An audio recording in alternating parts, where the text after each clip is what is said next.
Hey everybody, welcome to Average Guy Opinions. I'm your average guy, John Corelli. As many of you, my few viewers that I haven't been really keeping up with them this week. I'm probably like 10 behind at this point. I'm gonna try to catch up, but I'm not gonna try real hard. I'm gonna be honest with you guys. I've got a lot going on between raising kids and really trying to get better at comedy. I'm going to give it another go. I'll probably hit open mics more. I'm going to try to delve into writing more. Maybe part of that will become maybe doing a joke a day here. I don't know. But unfortunately, I just realized over these past 50 videos since the year began that I'm repeating myself a lot. Obviously, I had the whole thing with the woman who broke my heart. That's in my rearview mirror now. But I've just realized that I'm becoming repetitive. I'm not keeping up with the news, so my opinions aren't really fresh on new things. I wanted to do something about Alexander Navalny, the poisoned leader of one of the leaders of the Ukraine, I believe, who was poisoned years ago and then died last week. I'm not keeping up very well, so my apologies. But yeah, I'm not really scattered. It's just where I want to go with the time that I have is a different place than here, even though these only take 10 minutes a day, maybe 15, 20 if you include the downloading and finding a thumbnail.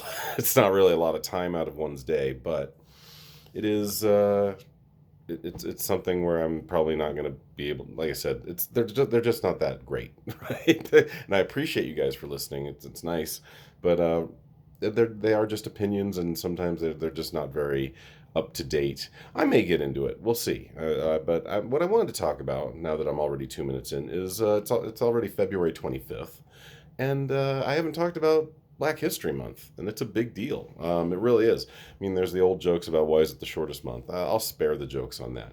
But I was thinking about it. I thought today was the anniversary of Malcolm X getting assassinated, but I was wrong. It was actually February 21st. It was 4 days ago. Would have been the 59th anniversary. He was shot many times while giving a speech in, I believe, the Audubon ballroom in Harlem. But he was shot like 16 times. That was February 21st, 1965. He was born in May of 1925. So one of those correlations he has with Martin Luther King is that they both were assassinated at 39 years of age. There's a famous poster showing them, or a picture showing them shaking hands. They met only one time. Two very dynamic leaders that had different approaches to the civil rights movement.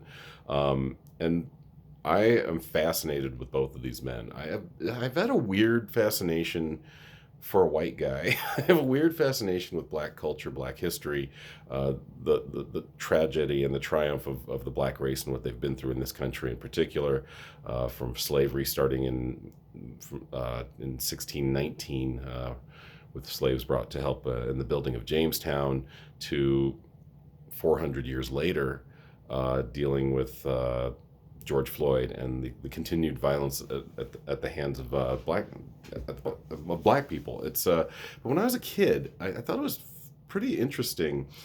I didn't have a lot of black people in my life. I did when I was young in New York, but we moved here when I was about 5.5 years old, and all of a sudden there were no black people in my life. It was just we went to Westminster, Colorado. There's no black people there, and so it was interesting. The few times I would meet black kids, I was fascinated by them, wanted to get to know them.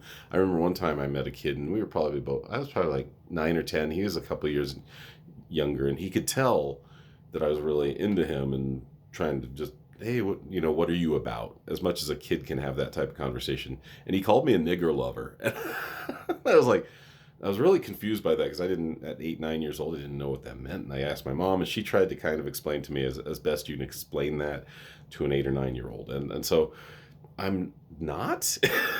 I think I'm sympathetic to the plight of black folks and the things that most black people have dealt with. When I became an adult, I was fortunate enough to have more black friends due to living in downtown Denver and due to working there and going to school there. And one of my best friends ever was John Marsh. And I know I've done a video. I've mentioned this too, that I lost 3 black friends in 3 successive months in 2021. It fucking hurt like hell. Good friends. Well, 2 really good and one I wouldn't say a fringe friend, but better than nothing. He was a great guy. All three of them were great people, wonderful people. First friend, excuse me.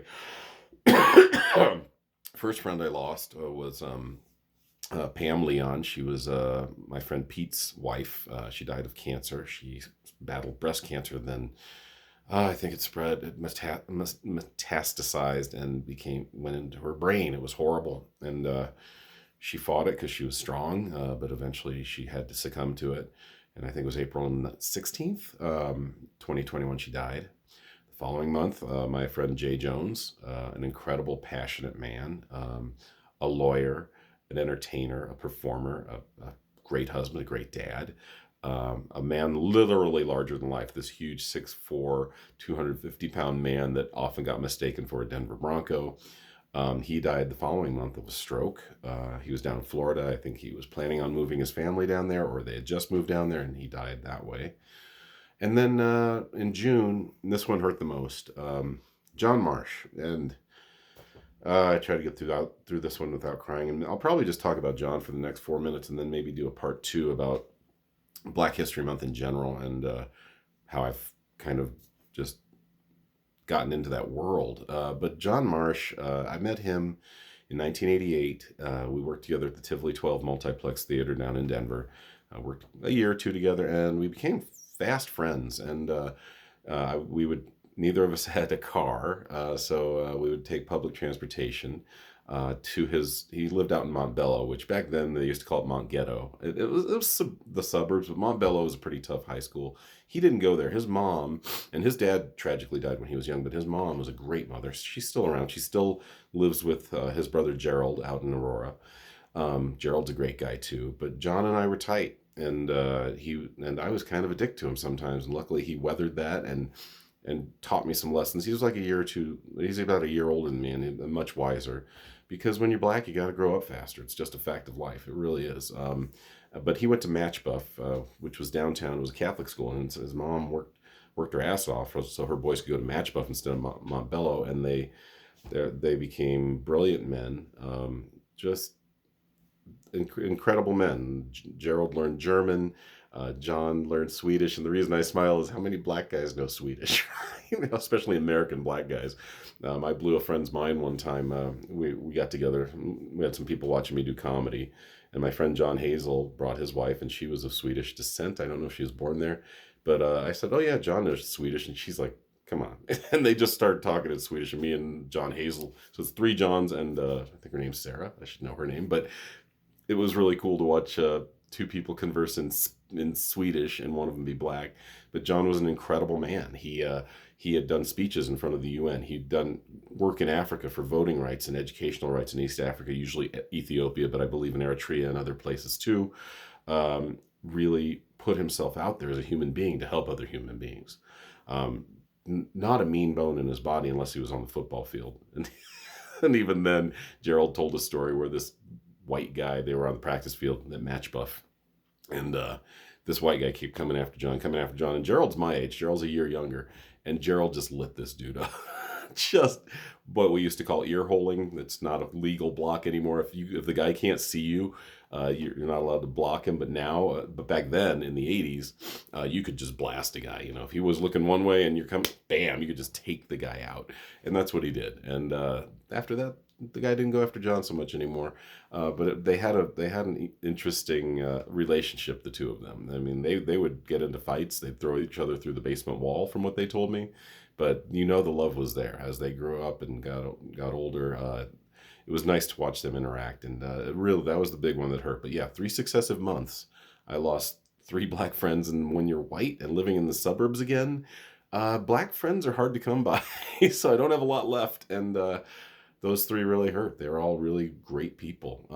Maybe I could make this a 10-parter about these folks. Maybe I will. Maybe I'll do a part on each of these people. I got to figure that out. But that's where I'm headed with the channel. Like I said, I'll try to get into it and get better at it. And maybe this will springboard me. But for now, I'll do a little more talking about Black History Month. But yeah, I'm really going to try to focus on comedy and try to get better at it because it's something I want to be passionate about. Talk to you guys soon.